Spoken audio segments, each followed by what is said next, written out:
Ladies and gentlemen, mesdames et messieurs, bienvenue dans la jungle. Bienvenue dans la jungle des labels certification avec un panel de choix. D'abord, Jean-Pierre Van Riskenveld, qui est le directeur de l'Institut de la vigne et du vin. Donc, il doit un petit peu connaître tout ce qui est la production du vin. Bon, Fabien Invert de la revue, car ce cycle... Ah, il n'y a plus rien. Si, c'est bon. Ce cycle de conférences, de masterclass est sous le parrainage de la revue dirigée par Thomas Herson, la revue du vin de France, bien sûr, dirigée par Thomas Herson, et deux vignerons de VDD, deux vignerons en développement durable, Xavier Gomard de la cave de Thym, qu'on va surnommer Xavier de Thym, et Édouard Cassanet de la cave de Lugny, en Bourgogne-Sud, qui fait en particulier des formidables créments et Bourgogne blanc. On va donc dérouler les grands labels sur un travail de Fabien Imbert, rien que pour nous. Et avant que Fabien ne planche, parce que quand même, à part Fabien, il y en a un autre qui a travaillé, c'est Jean-Pierre Van Riskenveld. Jean-Pierre va nous parler, mais alors avec une vision mondiale, des labels dans le monde, mais comme on dit, concentrés, quoi. Oui, merci. Bonjour à tous et merci pour votre invitation. Alors, on a effectivement rendu un rapport à l'Organisation internationale de la vigne et du vin l'été dernier. Pas tout le rapport. Hein. Non, mais quelques mots. On recense aujourd'hui 54 certifications environnementales, dont 33 qui sont dédiées à la viticulture. C'est 22 pays. Alors, une grande partie sont plutôt européennes, donc une trentaine, une quinzaine pour le continent américain, 2 en Afrique du Sud, 3 pour la Chine et 4 pour l'Australie. Voilà, donc on est dans un paysage, y compris, je dirais, au plan européen, donc qui est très riche. Alors, ce qu'on peut dire quand même aujourd'hui sur un plan national, c'est que c'est un véritable trait d'union aujourd'hui de la viticulture française. Les engagements donc, en termes de développement durable aujourd'hui montent considérablement en puissance. Il y a eu notamment donc, au titre de la rédaction du plan filière un engagement, donc 50% des exploitations en 2025 en haute valeur environnementale ou bio. C'est aussi le développement des mesures agri-environnementales dans les cahiers des charges des appellations d'origine. Donc c'est vraiment donc, un engagement qui est très très fort.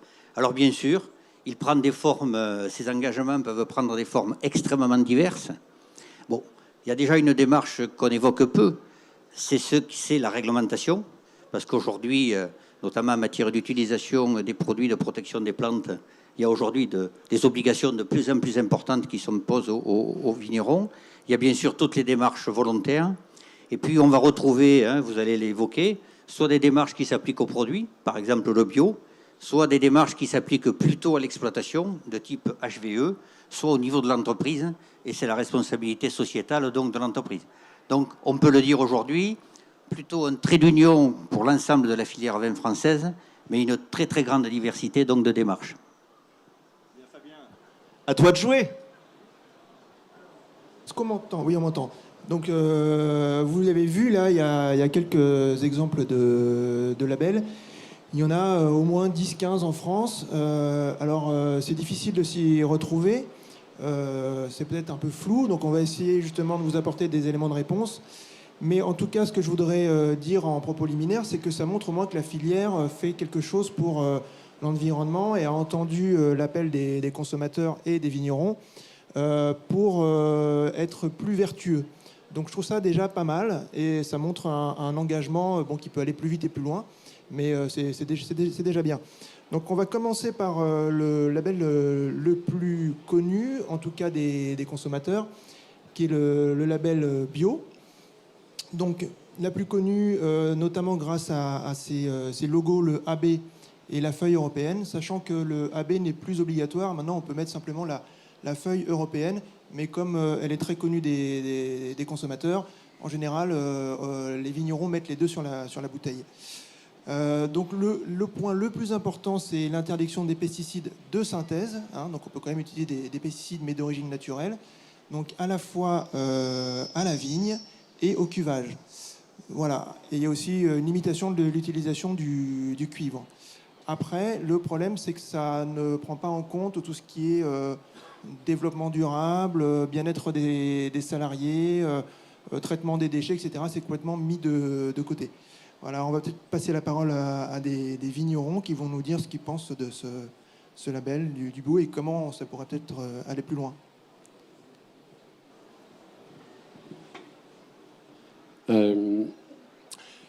Bon, alors nous, on est attachés à VDD, Vignerons en Développement Durable. Ça ne s'oppose pas du tout,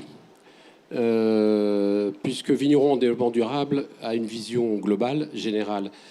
Et dans nos structures à nous, CAF Coopérative, on peut très bien être VDD et en même temps avoir des gens qui développent la culture biologique. Donc il n'y a pas d'opposition. Donc on n'est pas contraire. Ce qui fait notre grande différence, c'est que VDD est dans une démarche d'amélioration continue, ce qui n'est pas en fait le fait du bio. On fait du bio ou on ne fait pas du bio. C'est blanc ou noir. Voilà, mais il n'y a pas cette approche de remise en question et d'amélioration continue. C'est un peu la critique peut-être, s'il faut vraiment faire une critique. Mais j'ai pas envie de critiquer du tout le bio. C'est une très belle avancée, mais il serait peut-être nécessaire qu'il y ait un réel travail d'évaluation et de projection sur l'avenir, sur l'évolution du bio. Il y a eu un article récemment dans Le Point, je crois, qui était très intéressant sur, en quelque sorte, l'échec, c'était un peu provocateur, de la culture bio, enfin, en tout cas de la politique. On a un gouvernement qui prône le bio et en fait qui est plein de contradictions. Et il n'y a pas donc d'évaluation, d'études, de projection sur l'avenir sur ce label. Voilà, c'est les remarques que je peux faire. Mais voilà, ça a été un des premiers, c'est très bien. Ça nous a tous stimulés. Beaucoup de labels sont venus après. Mais je crois qu'il y a une analyse, une réflexion à avoir vis-à-vis du bio, c'est évident. Alors le bio a très clairement gagné. Il a complètement modifié les esprits. On était plus sur l'agriculture des années 70 où il fallait tout contrôler, on allait presque faire du hors-sol. Le bio a permis de changer complètement l'état d'esprit des vignerons et de faire que on regarde la plante, on ne va pas forcément à l'hôpital dès qu'il y a un petit rhume ou des choses comme ça. Donc le bio a gagné. Après, maintenant que le bio a gagné, toutes les approches sont là-dessus, ça part un peu dans tous les sens. Hier soir, je suis passé devant un café, personne, il pleuvait de la terrasse, mais il y avait des chaufferettes. Ce matin, je suis repassé devant le même café, mais il y avait des chaufferettes. Et il y avait toujours personne en terrasse. Et donc j'ai été voir le barman, je lui ai dit, mais pourquoi vous faites ça? Il me dit, si je ne fais pas ça, mon café disparaît. Donc il y a une notion de pression sociale, effectivement, mais il y a aussi une notion d'économique.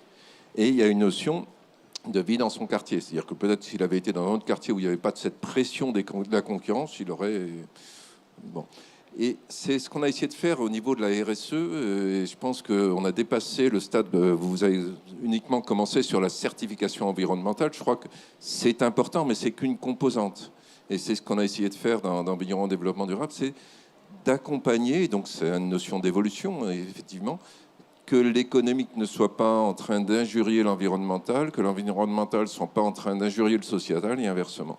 Et je crois qu'à l'heure actuelle, beaucoup de gens qui sont pleins de bonne volonté se recherchent et tous, on trouve des voies différentes. Le bio a fait progresser considérablement, heureusement qu'il est passé par là. Mais il y a une deuxième cartouche qui va arriver, je pense, sur cette compatibilité entre l'environnemental, l'économique et le social, qui est extrêmement important, puisque vous pouvez avoir du bio qui arrive par avion de l'autre bout du monde. Bon, on a bien compris que tous les deux sont membres de Vignobles en Développement Durable. Et d'ailleurs, il y aura une slide là-dessus. Bon, c'est très bien. On a bien compris que le bio, c'est bien parce que ça marche. On a bien compris que le bio, il y a beaucoup de choses dedans. Et on a bien compris que le bio, c'est pas une démarche globale.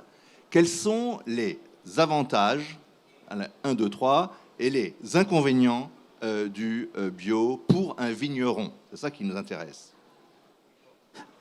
Ce qu'on peut préciser aujourd'hui, le bio, c'est 10%, 62 000 hectares de vignes aujourd'hui. C'est grosso modo 5% de plus en conversion. Et vous savez que désormais, le vigneron peut revendiquer le fait qu'il soit en conversion. Donc c'est incontestablement la première démarche reconnue par le consommateur. Parfois d'ailleurs, il pense même qu'il n'y a aucun traitement au vignoble, donc avec des notions un peu confuses. On voit d'ailleurs que pour les vignerons les plus engagés, le bio ne suffit pas et c'est la biodynamie.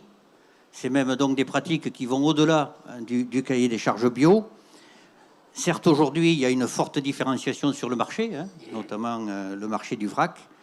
Et un des enjeux aussi pour la viticulture, c'est que la fin programmée des herbicides aura sans doute pour conséquence effectivement un très fort développement du bio, parce que dès lors qu'un vigneron se sera passé effectivement d'herbicides, quasiment il sera très très proche du respect du cahier des charges. Alors je terminerai en disant que de gros défis techniques sont quand même devant les vignerons bio. Vous faisiez allusion à l'article de M. Dupont dans Le Point, la mode des vins nature avec des vins qui ont peut-être perdu l'essentiel de leur qualité intrinsèque. C'était un autre article. Mais Voilà. c'est intéressant parce qu'il y a eu deux articles différents. C'était Géraldine Wessler qui a fait un article là il y a 3-4 jours. Et puis ce sont des enjeux techniques pour les vignerons, avec notamment le débat sur le cuivre, donc une molécule aujourd'hui qui est remise en cause.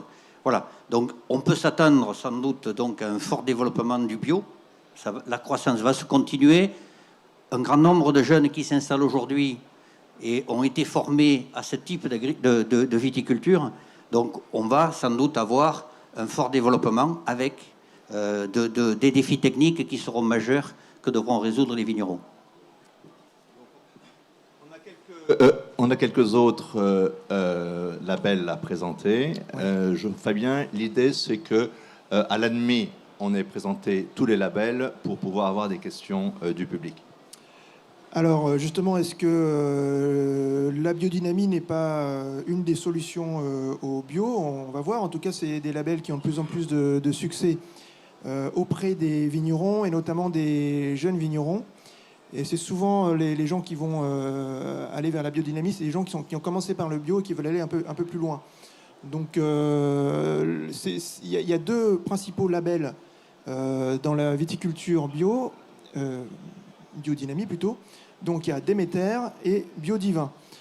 Alors au niveau de ce qu'ils demandent, c'est assez similaire. On va dire que Déméter, c'est un label global qui ne s'applique pas qu'à la viticulture, mais à toute l'agriculture.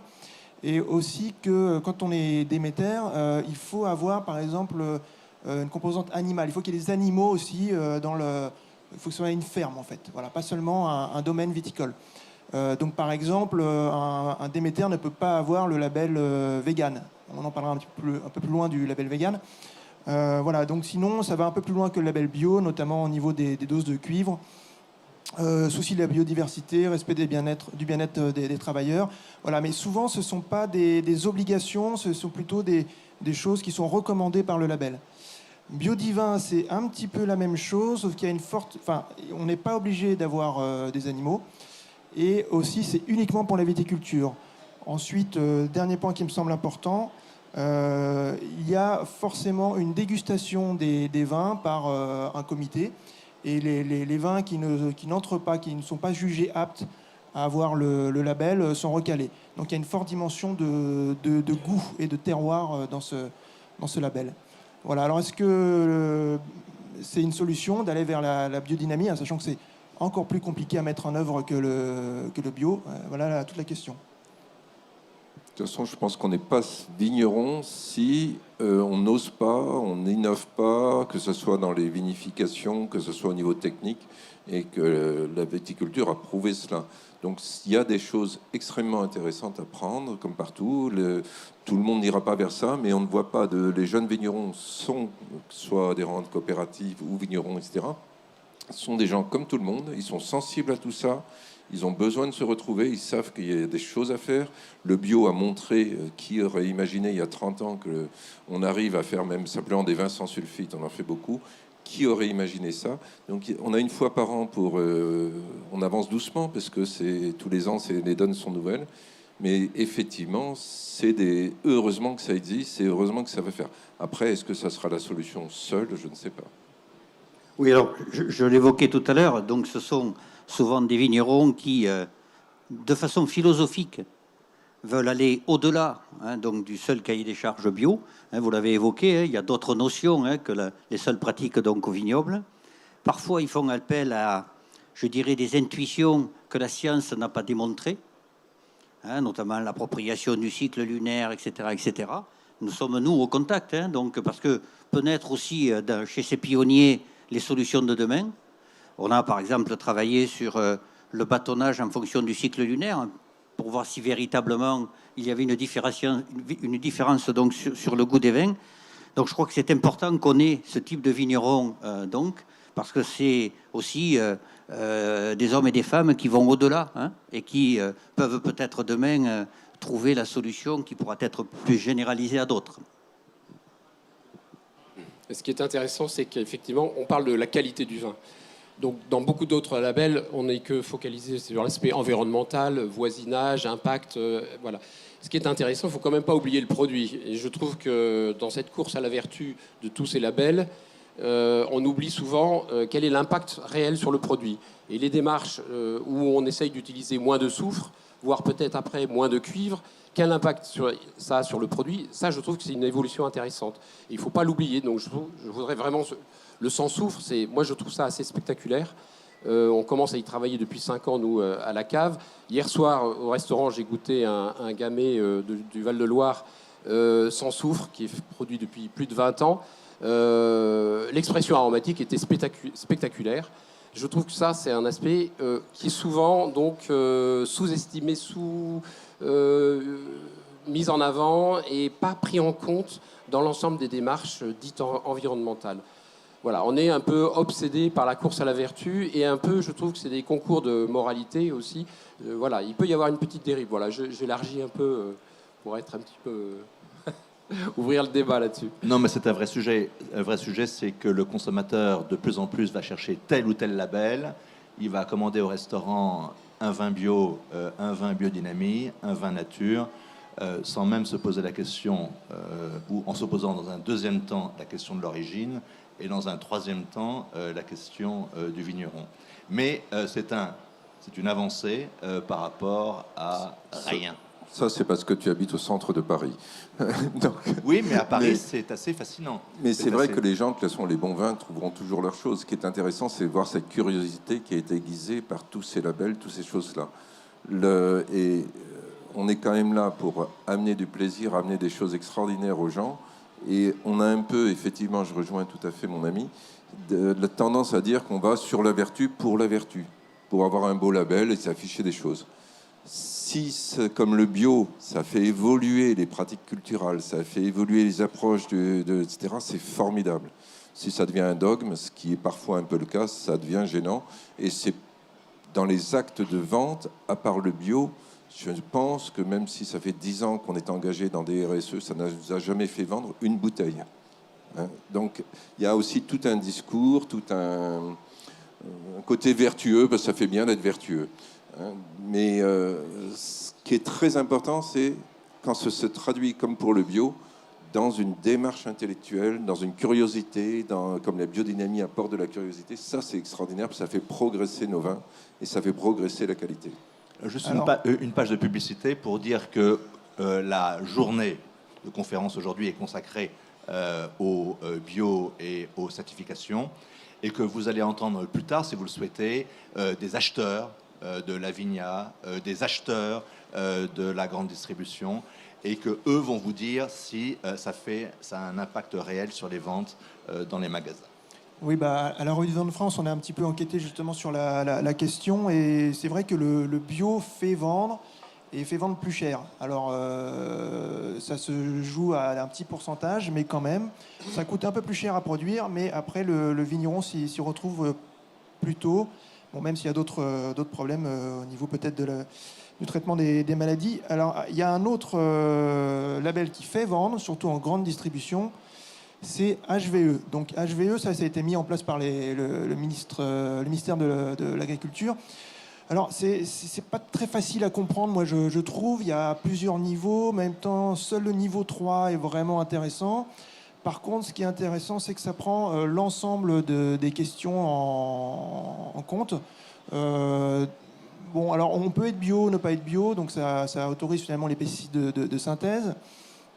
Mais en même temps, tout ce qui est développement durable, traitement des déchets, utiliser moins d'électricité, etc. Tout ça, aussi RSE, tout ça est pris en compte. Voilà.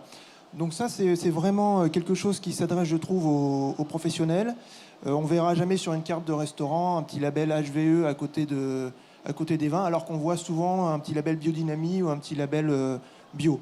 Voilà, donc ça, je ne sais pas ce que vous en pensez, mais grand public, pour l'instant, ça prend pas, mais au niveau des professionnels, j'ai l'impression que ça commence à être connu. Ça conteste au bout de la salle, donc c'est intéressant, on va créer le débat. Juste très rapide, hein, parce qu'on a d'autres labels à présenter. Et constructif. Hein. Alors, juste 2-3 éléments. La première chose, c'est que vous parlez de labels depuis tout à l'heure. Il n'y a que 5 labels qui sont reconnus en France. C'est bio, les AOC, label rouge, les IGP. Donc, pour l'instant, on a vu un label. Tout le reste, c'est pas des labels. Ça ne veut pas dire que ça n'existe pas. Oui, c'est des certifications. Voilà. Mais il faut déjà faire attention à ça. Et après, dire que HVE prend en compte la gestion des déchets, etc., c'est faux. Il n'y a que 4 indicateurs: irrigation, fertilisation, stratégie phyto et biodiversité. Donc, il faut faire attention à ce qu'on raconte. Et RSE aussi, oui. Non, RSE n'est pas dans HVE. C'est pas RSE. Alors, Autant pour moi. ce qu'on peut dire aujourd'hui, je l'ai évoqué, c'est vraiment la démarche qui est en train de se généraliser. Donc il y a un très fort développement. On a aujourd'hui 90% des exploitations agricoles engagées HVE 3 qui sont de la filière vitivinicole.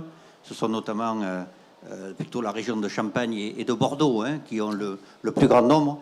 Et ce sont principalement des vignerons indépendants. Le monde de la coopération est aussi très fortement engagé.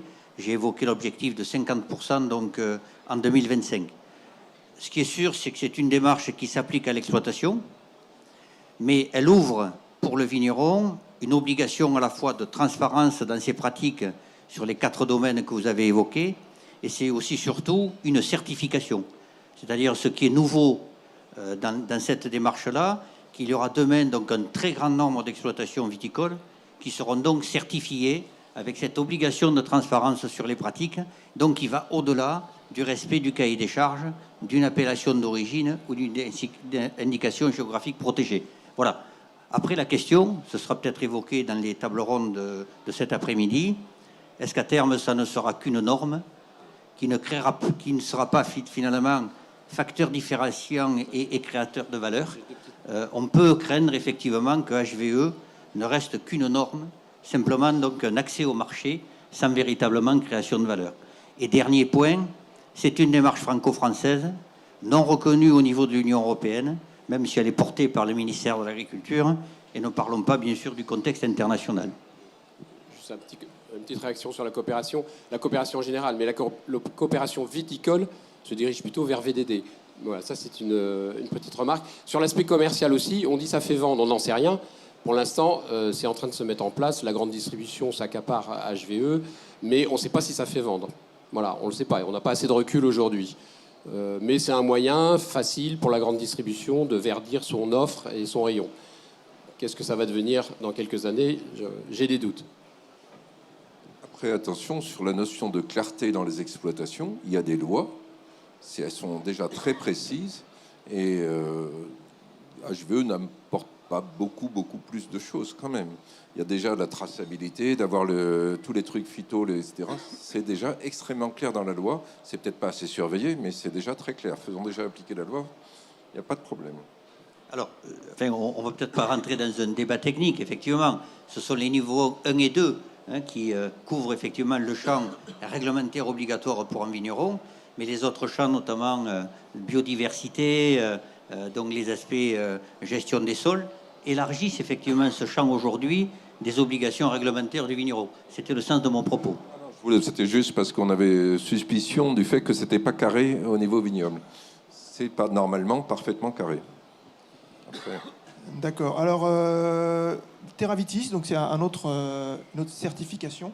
qui est assez connu et assez utilisé. La dernière fois que je m'y suis intéressé, c'était l'année dernière, il y avait donc 650 producteurs, ce qui est pas mal. Ils ont peut-être un petit problème de visibilité aussi. Voilà, donc jusqu'à présent, c'était jusqu'au niveau 2 de HVE. Et cette année, ils vont tous accéder au niveau 3 de la HVE. Donc, c'est aussi, ils mettent en avant, pareil, la gestion des déchets, le respect de la biodiversité et du bien-être des travailleurs de la vigne. Alors, bien-être, ça veut dire simplement, parfois, porter les bons équipements quand ils font les pulvérisations. On n'a pas besoin d'être bio pour être Terra Vitis, mais un peu comme pour HVE, on peut être bio en Terra Vitis. Voilà. D'ailleurs, il y a des vignerons qui sont à la fois Terra Vitis, bio, en biodynamie, etc. Voilà, je ne sais pas si, par exemple, vis-à-vis de VDD, les différences... Comme je disais tout à l'heure, on peut être VDD et à la fois avoir en coopérative des producteurs qui sont Terra Vitis, bio, ça ne s'oppose pas du tout. Voilà, on parlera de VDD après. Mais justement, qu'est-ce qui va plus loin avec VDD par rapport à Terra Vitis ou HVE? On peut l'évoquer, mais la grande différence de VDD, c'est que c'est à la fois l'aspect environnemental amont et sur l'aspect RSE. Et en fait, la RSE, il y a très peu de certifications qui l'évoquent. Et donc ça, c'est vraiment un point fort. Et je peux donner un exemple très précis sur la RSE qui est assez intéressant. C'est dans le débat actuellement des zones de non-traitement, alors qui s'appelle plus zone ZNT, qui s'appelle Distance de sécurité. Distance de sécurité. Et ben, vous voyez, dans l'approche VDD RSE, il y a tout un pan où on parle de parties prenantes et de la façon dont on est transparent et comment on communique avec nos voisins, avec les associations, avec les mairies, etc. Voilà, mais ça, c'est un aspect qui va être au cœur du problème pour la mise en place de ces... j'arrive pas, je suis sur les zones à chaque fois, avec ces zones non-traitement, zones de sécurité. Voilà, et ben voilà, ça c'est un exemple typique où VDD avait pensé ça, cette relation. Voilà, il n'y a pas que l'aspect quel produit on utilise. Bien sûr, VDD l'aborde grandement. On a des objectifs de limitation. On est plus équilibré, je dirais. On est moins dogmatique. Et je pense que l'avenir, de toute façon, c'est d'être dans l'équilibre. De toute façon, dans le vin, pour faire du bon vin, je crois quand même, on cherche souvent l'équilibre. Parce que quand on est excessif, quand on part trop, quand on va gagner du fruit, on va perdre sur autre chose. On sait très bien dans le vin que quand on est excessif d'un côté, on perd de l'autre. Donc, ce qu'on recherche souvent, c'est l'équilibre. Et ben, je crois que dans notre approche globale, comme ça, environnementale, c'est l'équilibre. Alors, on peut peut-être justement s'arrêter un peu sur vignerons développement durable ou vignerons engagés. Et donc, par exemple, il y a un engagement à réduire les traitements phytosanitaires. Alors, qu'est-ce que c'est un engagement? Pourquoi vous parlez toujours que des traitements? Vous êtes obnubilé par ça. On essaye de vous expliquer qu'il n'y a pas que ça. Oui, mais le consommateur, lui, il voit Non, ça. le consommateur, on le fait beaucoup parler. Si le bio serait complètement devant depuis très longtemps, il n'aurait pas eu autant ce mal à s'implanter si le consommateur vraiment demandait que ça. Bon, alors, les en tant que rayons bio journaliste, ça seraient vides. m'intéresse. Oui, mais Donc alors, en tant que c'est un journaliste, je élément vous de pose la question. sensibilité, mais justement, c'est là où on est ensemble, c'est que vous vous rendez compte qu'on vous venez de dire que c'est des zones de sécurité, c'est-à-dire qu'ailleurs c'est dangereux. Vous vous rendez compte cette diabolisation qu'il y a, à toujours parler de l'environnemental en oubliant l'économique, en oubliant toutes les parties prenantes qui sont autour, on arrive à cette impasse où il n'y a plus que ça.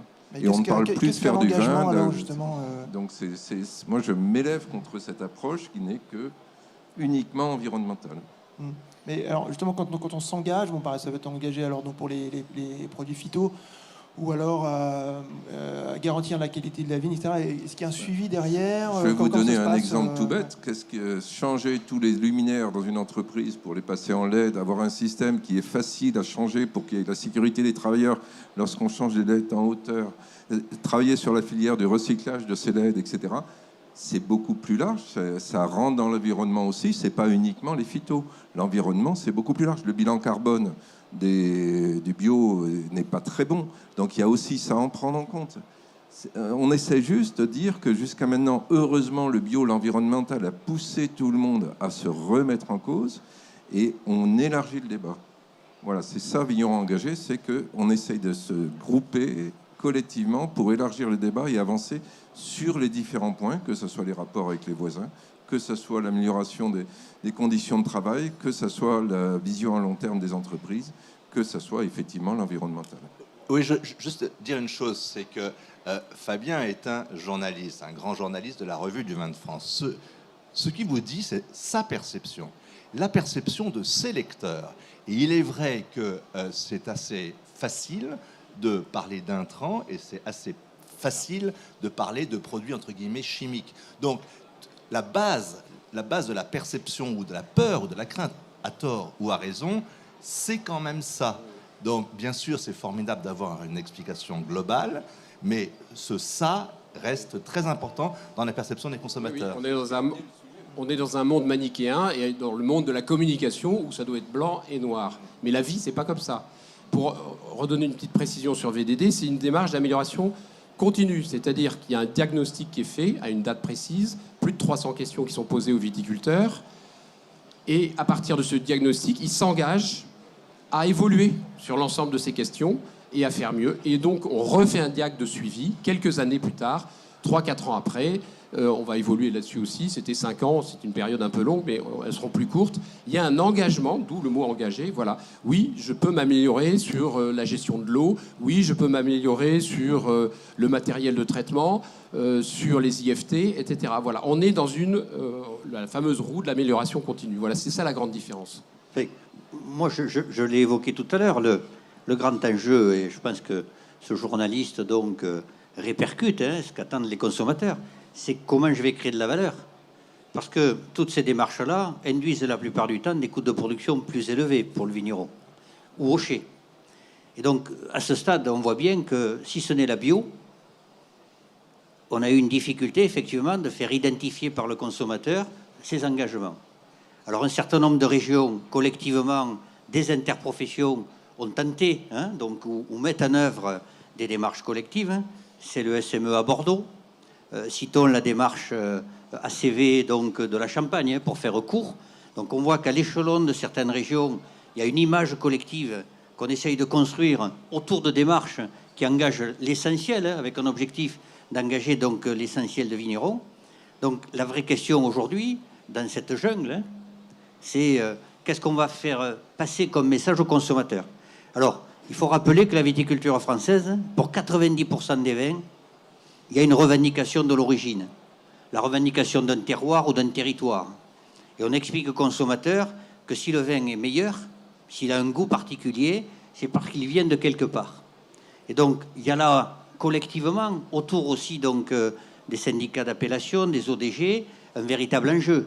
Si ce terroir est exceptionnel et permet de produire ce vin qui a cette spécificité, je dois aussi m'engager à le gérer durablement pour préserver la qualité intrinsèque de ce terroir pour les générations futures. Et donc, c'est aussi l'ouverture de démarches autour de chartes paysagères.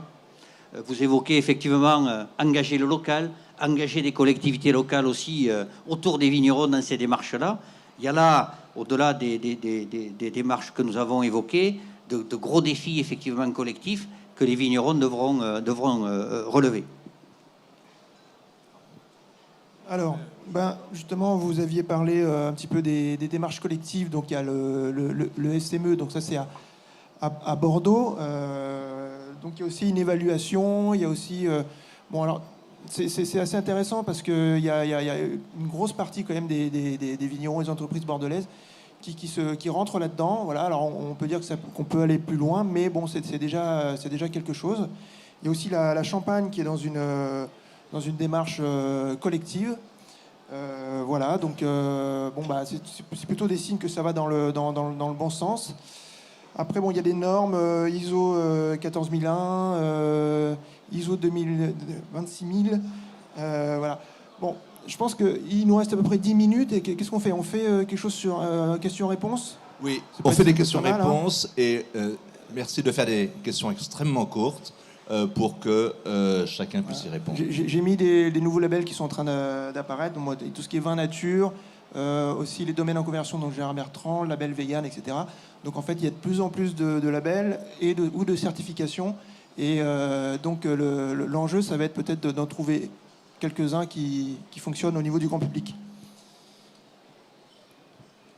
Oui, moi j'avais juste une question simple.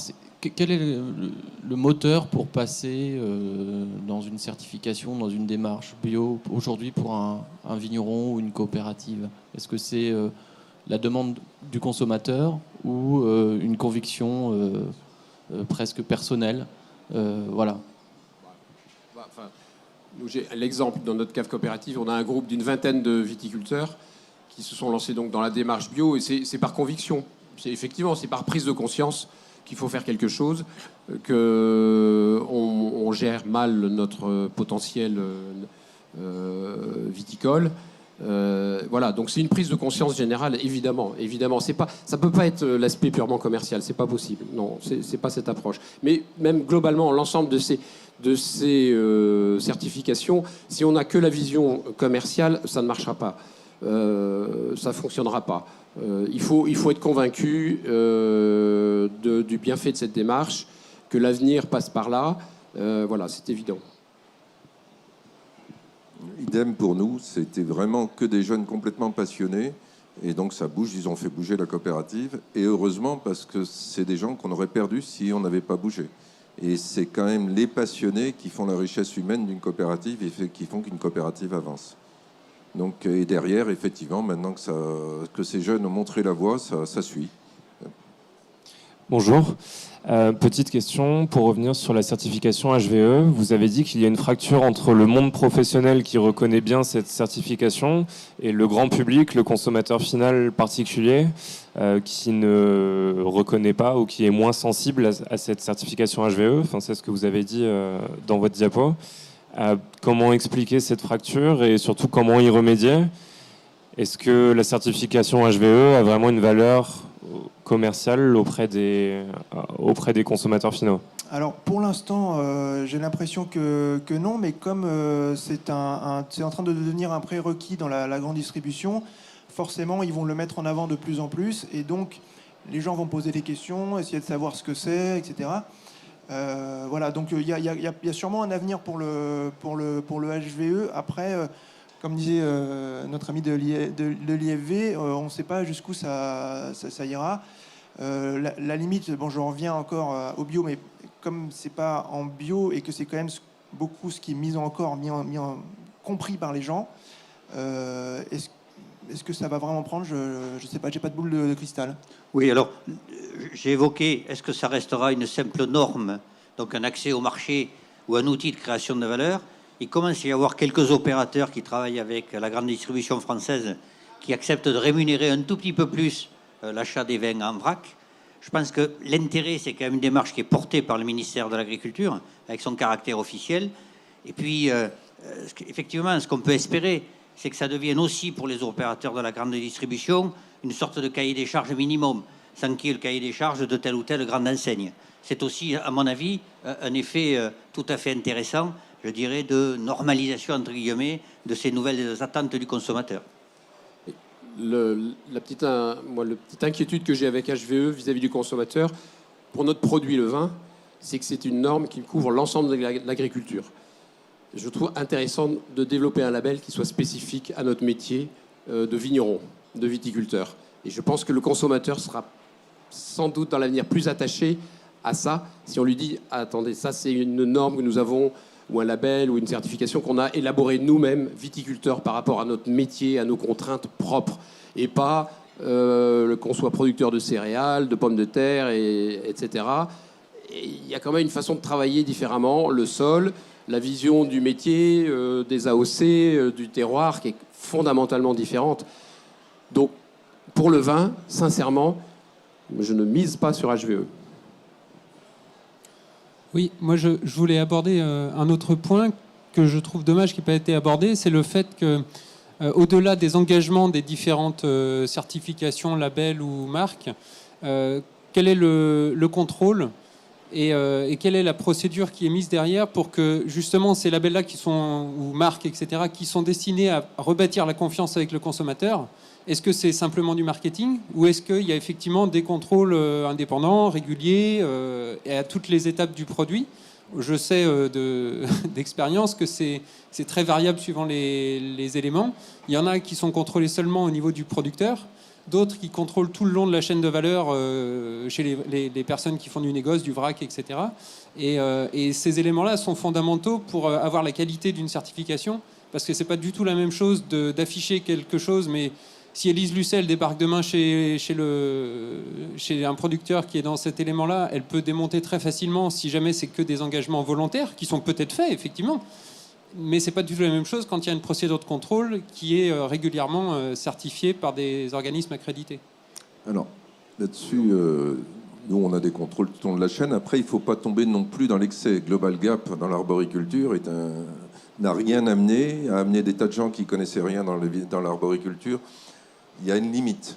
Global Gap, on a certainement été trop loin. On essaye de maintenir des contrôles.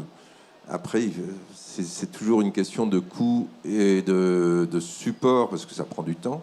Hein, on a dû travailler tous. Donc c'est un peu comme l'IFS, des choses comme ça, des contrôles réguliers. Après, on ne contrôle pas 100%, ce qui était un peu la vertu que cherchait Global Gap en agriculture ou en arboriculture, où ils ont été vraiment trop loin. On était obligé de faire confiance en contrôlant, effectivement, et on contrôle. On peut répondre effectivement à votre question. Je pense qu'on s'en est tenu là pour l'essentiel, si ce n'est à la fin la question peut-être des vins de nature, mais uniquement des démarches qui sont certifiées. Donc qui font l'objet d'un contrôle externe par un cabinet habilité. Voilà. Donc c'était très important d'ailleurs. C'est la journée aujourd'hui, hein, donc dans le catalogue des exposants. Donc il y avait la possibilité de revendiquer des démarches développement durable. Entre autres, il était important que ne figurent que des démarches qui soient officiellement reconnues. Vous avez tout à fait raison. Il y a des démarches d'entreprise volontaires qui ne sont pas forcément certifiées. C'est vrai qu'elles n'apportent pas éventuellement toutes les garanties nécessaires. Oui, c'est le cas de VDD. L'AFNOR, sur la base de l'ISO 26000, nous contrôle. Donc nous avons un organisme indépendant qui nous contrôle, à la fois le viticulteur et la structure qui vinifie et qui commercialise. Donc toute la chaîne est bien auditée et certifiée. Une dernière question, parce que je voudrais à la fin que chacun des intervenants puisse nous faire une synthèse percutante. Bonjour à tous. Je voulais juste rappeler que la viabilité d'une entreprise était très importante, parce qu'on n'en a pas parlé, mais quand on fait du conseil auprès des viticulteurs, le coût que ça implique de passer en bio, de passer en biodynamie, c'est énorme. Et autre chose, par rapport au développement durable, c'est intéressant de faire évoluer les pratiques. Mais par contre, par moment, les viticulteurs ont besoin de normes claires, de normes sûres. Et on ne peut pas simplement intégrer des nouvelles normes à chaque fois. Et c'est compliqué de travailler dans une structure évolutive continuellement.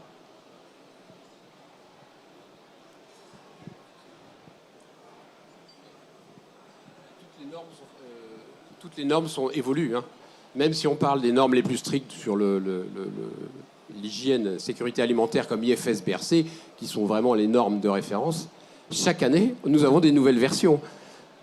Donc le propre d'une norme, c'est qu'elle évolue. Et heureusement qu'elle évolue. Bon, parfois, c'est pénible, mais c'est comme ça. Alors, c'est une des choses qui nous gêne un peu avec HVE, parce qu'on va avoir des normes qui vont évoluer par des gens hors de notre profession. C'est ce qu'on a voulu, dans le cadre de VDD, de faire que ça soit notre référentiel, contrôlé avec AFNOR, appuyé sur l'ISO 26000, mais c'est notre référentiel et c'est nous qui le faisons évoluer de façon à ce que ce reste typique à nous. Nous, on a arrêté le BRC parce que ça ne correspondait plus à rien du tout. Il y avait des choses, des demandes qui ne correspondaient plus à une entreprise viticole. L'IFS, on en rajoute toujours une couche. Pour l'instant, ça peut encore se comprendre. Et effectivement, derrière, il y a des notions de coût pour le viticulteur. Maintenant, avec HVE, il y aura des tas d'auditeurs dans les campagnes. Hein, ça va coûter des sous. L'AFNOR nous coûte cher, c'est vrai. Et derrière, il faut quand même que nos viticulteurs gagnent suffisamment leur vie pour faire des bons raisins qui nous permettront de faire des bons vins. Je suis tout à fait d'accord avec votre intervention. Eh bien maintenant, on va passer à la conclusion et on va demander à chacun d'entre vous de terminer, si possible, sur une note positive, si possible avec une note donc d'espoir sur soit les pistes pour avoir une agriculture plus responsable qui permette de mieux vendre et de convaincre encore mieux les consommateurs. Ah tiens, t'as le micro. Pas facile. Non, mais je trouve qu'on est globalement tous rentrés dans un cercle vertueux. C'est ça qu'il faut souligner. Ce que j'aime pas, c'est quand il y a trop de morale et que entre utilisateurs de certificats, on se dit, moi je suis meilleur que toi, j'ai plus de morale que toi parce que je suis dans cette démarche-là. Ça, c'est terrible, c'est horrible. Donc voilà. Mais globalement, on est dans un cercle vertueux, c'est bien, ça évolue. Moi, je souhaite que ce soit équilibré, pas excessif et pas dogmatique, mais nous allons dans le bon sens. Juste un petit mot, juste purement politique. Je trouve qu'on vit dans un monde... enfin, on a un ministère, où nous avions un ministère de l'Agriculture qui, jusqu'à encore quelques temps, nous soutenait, nous aidait, était le porte-parole des agriculteurs, des viticulteurs, enfin du monde agricole, évidemment, c'était sa raison d'être. Et franchement, je trouve qu'aujourd'hui, on a un ministère de l'Agriculture qui a disparu des radars. Notre voix d'agriculteurs n'est plus entendue au niveau gouvernemental, au niveau des projets. Et ça, je trouve ça très regrettable. Voilà, c'est un autre aspect, mais moi, ça me sidère. Voilà. C'est le monde de la campagne qui n'est plus entendu. Mais ça, c'est clair. Mais non, moi, je dirais, je suis hyper heureux de voir ce foisonnement de labels, ce foisonnement de créativité, ce foisonnement de remise en cause. On a des beaux vins. Si on avait dans les vins, on est constamment en train de faire on parle du sans sulfite, mais il y a plein d'autres choses. Toute cette créativité fera que le vin français restera la référence. Et cette créativité, c'est à tous les niveaux. Donc pour moi, c'est plein d'espoir de voir ça. Alors c'est un peu confusant pour le consommateur, peut-être, mais c'est tellement riche d'avoir plein de choses. Alors que si on était en train de chercher un malheureux label, non, c'est génial cette diversité. On est dans un monde de diversité, on crée de la diversité et donc on crée de la richesse. Fabien. Oui, c'est vrai que c'est une belle diversité, un vrai foisonnement, donc ça va dans le bon sens. Et moi, j'ai quand même un rêve, c'est qu'on trouve un label qui prenne tout en compte pour le consommateur, qu'il puisse à ce moment-là, on en inventera un autre immédiatement. Voilà. Oui, alors, un mot, je crois que ça a été dit. Gardons à l'esprit qu'on travaille pour un produit un peu exceptionnel, qui est un produit plaisir, qui est un produit de convivialité. Donc, il faut quand même qu'on arrive à garder un message assez simple pour le consommateur. Voilà, hein, vous l'avez évoqué, ne nous prenons pas trop la tête, entre guillemets. Hein, voilà. Il ne faut pas, entre guillemets, banaliser complètement en détaillant, en normant trop, éventuellement, donc, le produit. C'est cet équilibre qu'il faut trouver dans le dialogue avec le consommateur. Ce qui est sûr, c'est que la filière vitivinicole va connaître une mutation qui va s'accélérer. Changement climatique, transition écologique. Les pratiques aujourd'hui au vignoble ont fortement évolué, hein, donc on l'a évoqué, mais le temps est en train de s'accélérer pour les vignerons. Incontestablement, le changement climatique va profondément modifier aujourd'hui aussi certaines pratiques au vignoble, et donc le vigneron devra concilier les deux, y compris sur la typicité des vins. Donc le choix aujourd'hui de la filière vitivinicole, c'est de dire on innove, bien sûr, sans déménager nos terroirs, parce que c'est ce qui fait aujourd'hui la force donc de la filière française sur un plan international. C'est cette revendication donc à l'origine, mais ça nous engage tous à très fortement innover sur place. Donc ça va être des défis donc majeurs aujourd'hui. Et donc il faut que dans cette période effectivement de mutation, que ce soit sur un plan individuel ou collectif, comme je le disais, sans trop se prendre la tête, on garde la confiance effectivement avec le consommateur, à la fois bien sûr sur un plan national, mais aussi sur un plan international. Et là, il faudra qu'on ait une veille effectivement très attentive, parce que d'autres pays, prenons l'exemple donc d'Afrique du Sud, il n'y a pas un hectolitre qui sort, une bouteille qui sort d'Afrique du Sud sans être issue d'une entreprise certifiée. Voilà donc un pays qui s'est organisé. Regardons aussi le discours collectif de l'Australie avec ses 3 grandes entreprises exportatrices, qui est fortement engagé sur l'aspect contribution à la réduction du changement climatique. Bien entendu, quand il faut transporter du vin d'un continent aussi lointain des grands marchés. Donc je crois qu'il y aura aussi effectivement donc cet élément, oui à la diversité, mais pensons aussi à construire effectivement donc la notoriété des vins français, donc autour donc de ce que j'évoquais en introduction, ce trait d'union et cette formidable mutation qu'a engagé la filière vin française. Eh bien, merci à tous. Merci à tous pour cette table ronde qui était à l'image des labels, foisonnante, positive, constructive et pleine d'espoir.